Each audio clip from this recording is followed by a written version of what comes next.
Jack Ebling here with Lindsey Huddleston. It's another Press Pass preview after Michigan State's big win, 31-10 at Northwestern, ending a 3-game losing streak to the Wildcats.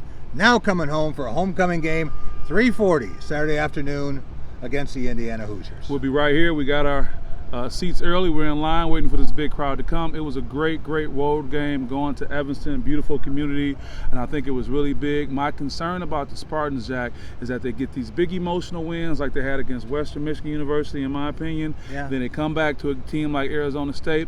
Same thing happened in Northwestern, and I'm concerned a little bit about Indiana, but we can talk through that.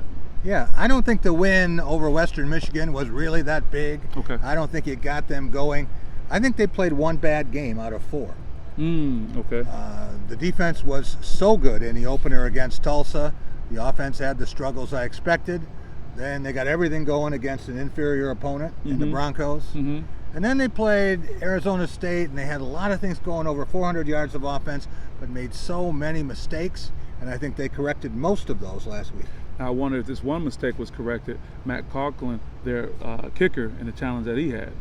He had missed 4 kicks before he made the one at the end, but he made 7 in a row to start the season. Mark D'Antonio at his press conference today said this guy was a first-team All-Big Ten kicker. He didn't forget how to kick.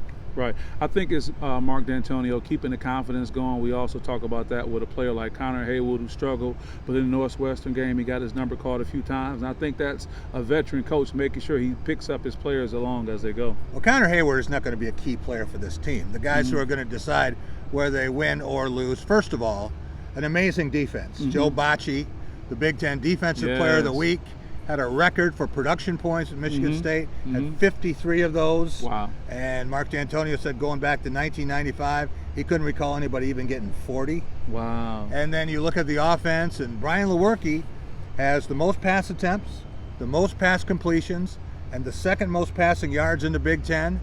Darrell Stewart, another surprise as a senior, and he has the most receptions and the most yards in the conference. And Elijah Collins, and he's 4th in rushing, and who would have believed that after the opener? Right, we're kind of worried about it. I think he got carted off for a little while just to check on his status physically, but he was able to make it back okay. Yeah.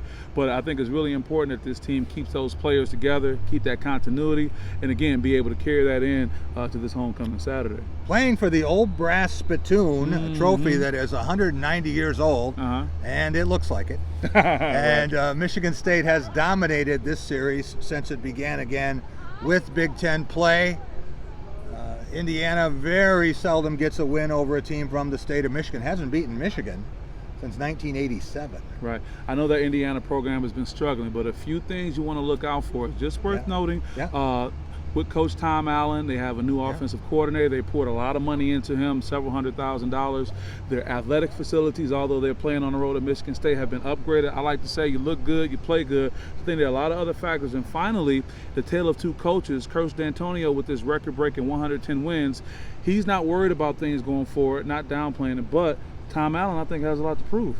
Indiana, with its facilities and the salary upgrades, have gone from horrific to fair.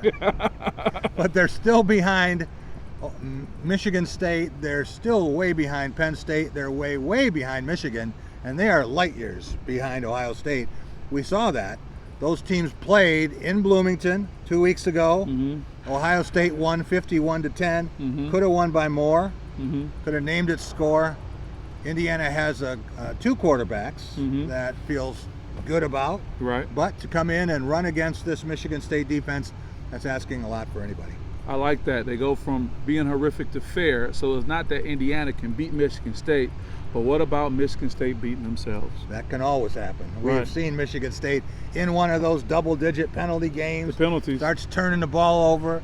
If Michigan shows up and is businesslike and plays a clean game, it will win.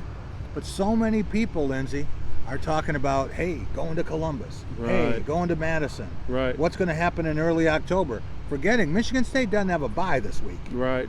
They have a team that's determined it can win, and Indiana did beat Michigan State in 2016, so it can happen. So do we get to the definition of a true trap game in that regard? It's possible. It could be exactly what a trap game is, because Michigan State, thinking about a conference championship, knows it has those 2 tough games, has to concentrate on business this week.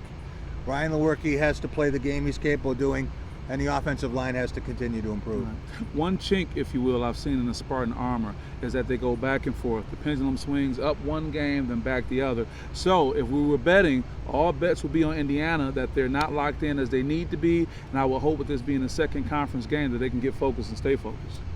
I think almost every team goes up and down a little bit. Very few are on an even plane the whole year. They have good games and they have bad games. And I think Michigan State's really only had one poor game. Which game would that be, your idea? I think the Arizona State game was a poor game because coaching errors, right, player errors, right, the penalties. They gave that game away. 10 things had to happen for the Sun Devils to win, and all 10 did. All 10 happened, huh? If only 9 had happened, Michigan State would have won.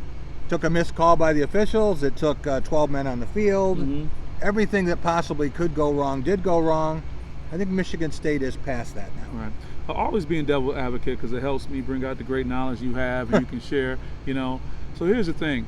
Probably Saturday they're going to have some event acknowledging Coach D'Antonio on the 110 wins. Some type of ceremony, or maybe that's a past thing, you think? I think that's past. I think they've gone through it.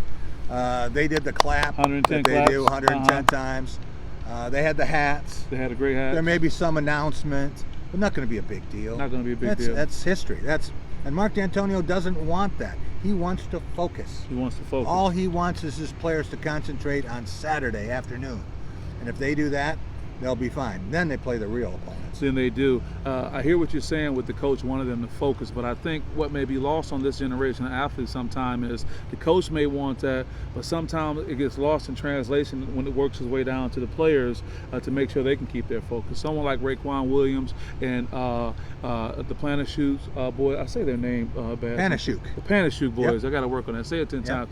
They were having a homecoming coming home, so they had a particular kind of focus. But you wonder if they don't have that kind of thing to look forward to in Indiana, what's going to keep them locked in? I don't think you need something every game like that. They're football players. They know that in their career, this is something they've worked for their whole life. They're guaranteed 48 games. If you throw in Big Ten championship games, that's 52. You throw in a bowl game, that's 56. That's the maximum number of times. So it's not like a baseball player who's going to go out there and they're going to play 162 times a year. They have a finite number of games, and they're going to be up for every single one of them. Sure. So you think everything is on the upside. Brad Salem, Coach Salem, was at the press avail for the media. What did you get from him and what he was talking about and sharing? Yeah, I think he thinks that maybe they have corrected some things. Matt Seibert now, tight end, and what a great story he is. He gave up his scholarship at Buffalo to walk on at Michigan State. He bet on himself. Bet on himself. He said, hey, if I only play 1 year, it'll be worth it. And was it worth it? Wow. 2 touchdowns. Yeah. I asked him this afternoon, how long did you dream of scoring a touchdown? He said, only every day for 6 years. Oh, wow. That's some imagery going right there. Yeah. With the time we have, I cannot help but talk about that school that's a little distance from here, but they've been getting a lot of attention. 63 miles down the road. 63 miles down the road, University of Michigan. What can we say about them? They have Rutgers this week, so it's healing time. Right. They'll put a whipping on the Scarlet Knights, and then they get Iowa, and we'll see what they've learned. Right. That game is in Ann Arbor, but that's no guarantee. Michigan State's won 4 of the last 5 in Ann Arbor. Ohio State's won 6 of the last 7 in Washtenaw County. So just having the game at home is no guarantee, as we saw with Michigan State and Arizona State. Right. I have to ask this question: is Coach Harbaugh on the hot seat? Seems like it from the fans, but not from the administration. Not from the people who are going to call the shots. He's the Messiah. Who do you hire after the Messiah? Yeah, it's pretty tough. It's pretty tough. So with that, what do we have coming up on Press Pass next week? We have you. Oh, okay. How about that? We have you, and we have Tom Crawford. Okay. He'll be ready to come out and out of hiding. That's right. Come out of the gopher hole and badger hole. And Rico Beard will be with us. Oh, that'd be great. Doug Warren will be talking about the Lions. I will be at Ford Field Sunday for the Lions and the Kansas City Chiefs. And then back in time for Press Pass at 11 o'clock on Fox 47. There we go. It's going to be a good time. Yeah. We'll see you then. Bye-bye.